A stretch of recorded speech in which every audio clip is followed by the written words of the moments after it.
Good morning, everybody. Welcome to my day 8 of my 7-week writing challenge. My name's Hannah Velton. I'm a grief healer and a writer and speaker, and I work with my brother in spirit, Christian. So this morning has all been about writing an imagined dialogue as part of a way to approach a crisis or a problem in a sort of roundabout way. Christian's so close to me now at the moment because we've been doing these films every day now for eight days, so he's like so close. And I always knew that when I was going to do these films that he would be there. It's like he always promised he would be around when I'd be on camera or speaking about our story. I just wonder if you can hear me. Hopefully you can. Didn't check actually. Anyway, so we've written a conversation between us, like an example of a conversation between us. Actually, I don't know if it's an example.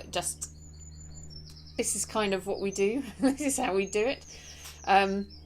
Okay, so I'm just going to read. It's reasonably long, and I won't stop. And there's a few things to say at the end, but anyway. So this is Christian speaking. Hi, Han, how are you? It's Chris here. And then me. What? Hello, is that you? Yeah, it's me. Oh my God. Really?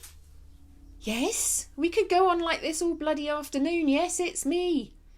I can't believe it. Just let me take a moment. I've got nowhere else to go. I'd rather be. So I'll just wait. So, how are you? Where are you? What are you doing? What took you so long to come back?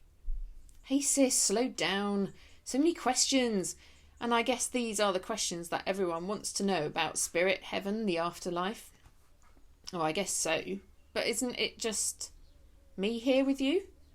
Who else is listening to us? Oh, you know, there are a few dotted around the place. I've got a select few with me. Sorry, this is Christian speaking. I've got a select few with me, as always, and they want their loved ones to hear this too. There are many other worlds within this world that may not be visible to the human eye or human senses, but that doesn't mean they are not good and true. Our journey has all been about spreading the good and true to others in need of healing. Our truth is ours, and others can borrow it until they find their own truth. There's a huge difference between experience and knowledge. They are so far apart, and until you really bypass the thinking and the library of facts and figures, you won't actually experience what's possible. The impossible is possible. Look at us for that. Tell me about it. Who would have thought us, little siblings, would have ended up like this? I know you've had trouble, Han, putting your experiences into words, like that tangle of necklaces in your jewellery box that you just can't be bothered to sort out. I was looking at that this morning. How on earth do you make sense of and unravel all these years of experiences? You have a story to tell for sure, but its complexity and boldness means you have hidden behind metaphors to tell the story, and you've never quite had the bravery to write freely. This is the gift for you now that I want to share. So, I am dead, but you knew that already. You are alive, but we are both alive, still connected, still alive, side by side at this moment, sitting at the kitchen table. Your cuppa's getting cold, by the way. So it's the truth, pure and simple. But why is it almost impossible to believe this? The odd white feather is a sign. But what about the ability to have a real conversation with your loved one? Surely that's make-believe, or grief-speaking, or your imagination, or your delusions. Hell no.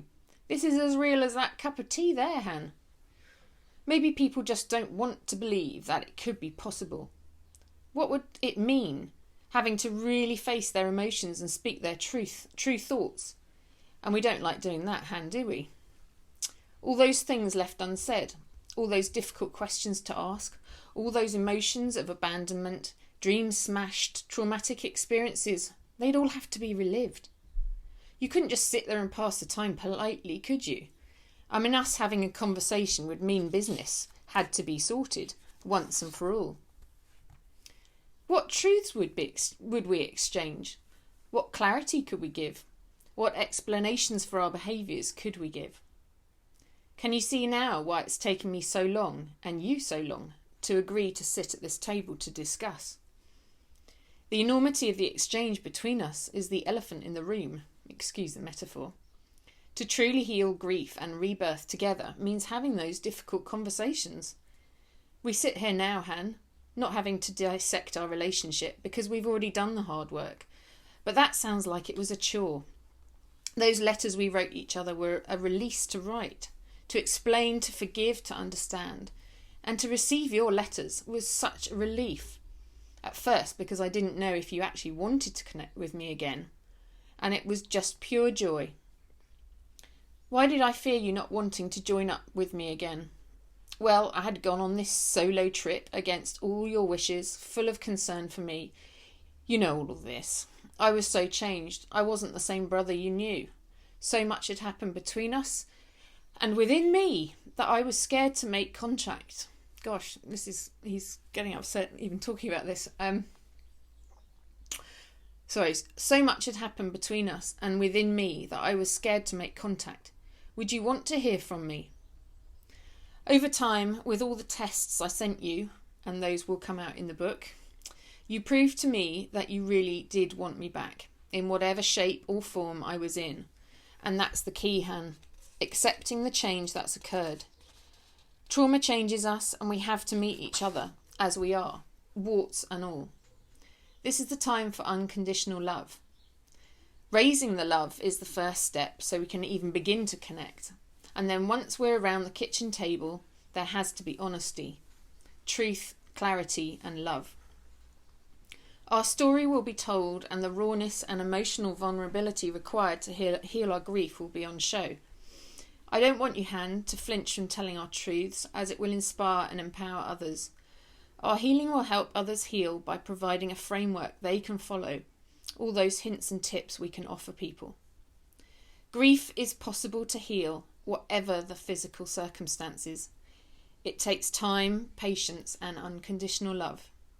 It comes through the removal of many layers of artifice and assumptions and often anger to reveal the fact that we've been sitting at the kitchen table all that time, just we hadn't seen how close we really were. Ends, kiss, and then a heart.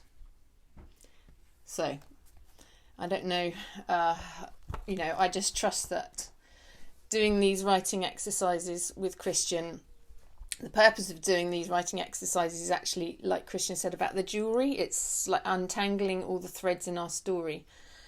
And the ultimate aim is, by the end of the 7 weeks of doing these films daily, I want to have a book proposal ready. These films are kind of, they're growing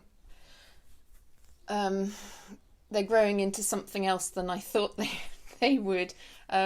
Christian kind of he's labelled himself my project manager now because I kind of needed managing. In that little letter we wrote just then, you can see that I've really hidden from telling our story, and I guess as we go on, you'll see why I've not really wanted to unravel this story in a lot of ways, because it's long and it's involved and it's so joyous. Like a lot towards the end, it's very joyous, and the actual healing and how we work together now. But it's been a marathon, and part of the reason I do these films and why I want to write the book is to help or inspire and empower people to actually get themselves out of this grief cage. I was in it for far too long, and I just didn't know what to do. But hopefully by telling our story and sharing our experiences, we're going to help other people to be able to release themselves, because you can release yourselves from grief, whatever grief it is. You can. but you need some support. And Christian and I would, there's people out there already who are waiting for us to stand up and start talking about this. So yeah, we'll see. I'm going to have a rest day tomorrow. I've been doing these for 7 days in a row, and Christian's really appeared in the last 3. And he's a very strong energy, and it's draining energy. So I'm going to have a break tomorrow. And if you've got any comments or questions, please do ask, because it's nice to get sort of feedback and see how the words are falling. I think part of writing this proposal is actually gauging how to write it, the sort of level to write it at, so that I don't want to scare people. I don't want to make people feel like it's an impossible thing to be able to heal a grief. I just want everyone to know that it's possible, and you can do it yourself. You will know how to heal your own grief, and you can all have a relationship like Christian and I have still. But it does take some work. Yeah, I think that's all I need to say. So have a lovely weekend. And I think actually tomorrow might be spent, rather than being on camera, I've got a feeling we're going to create something to offer you.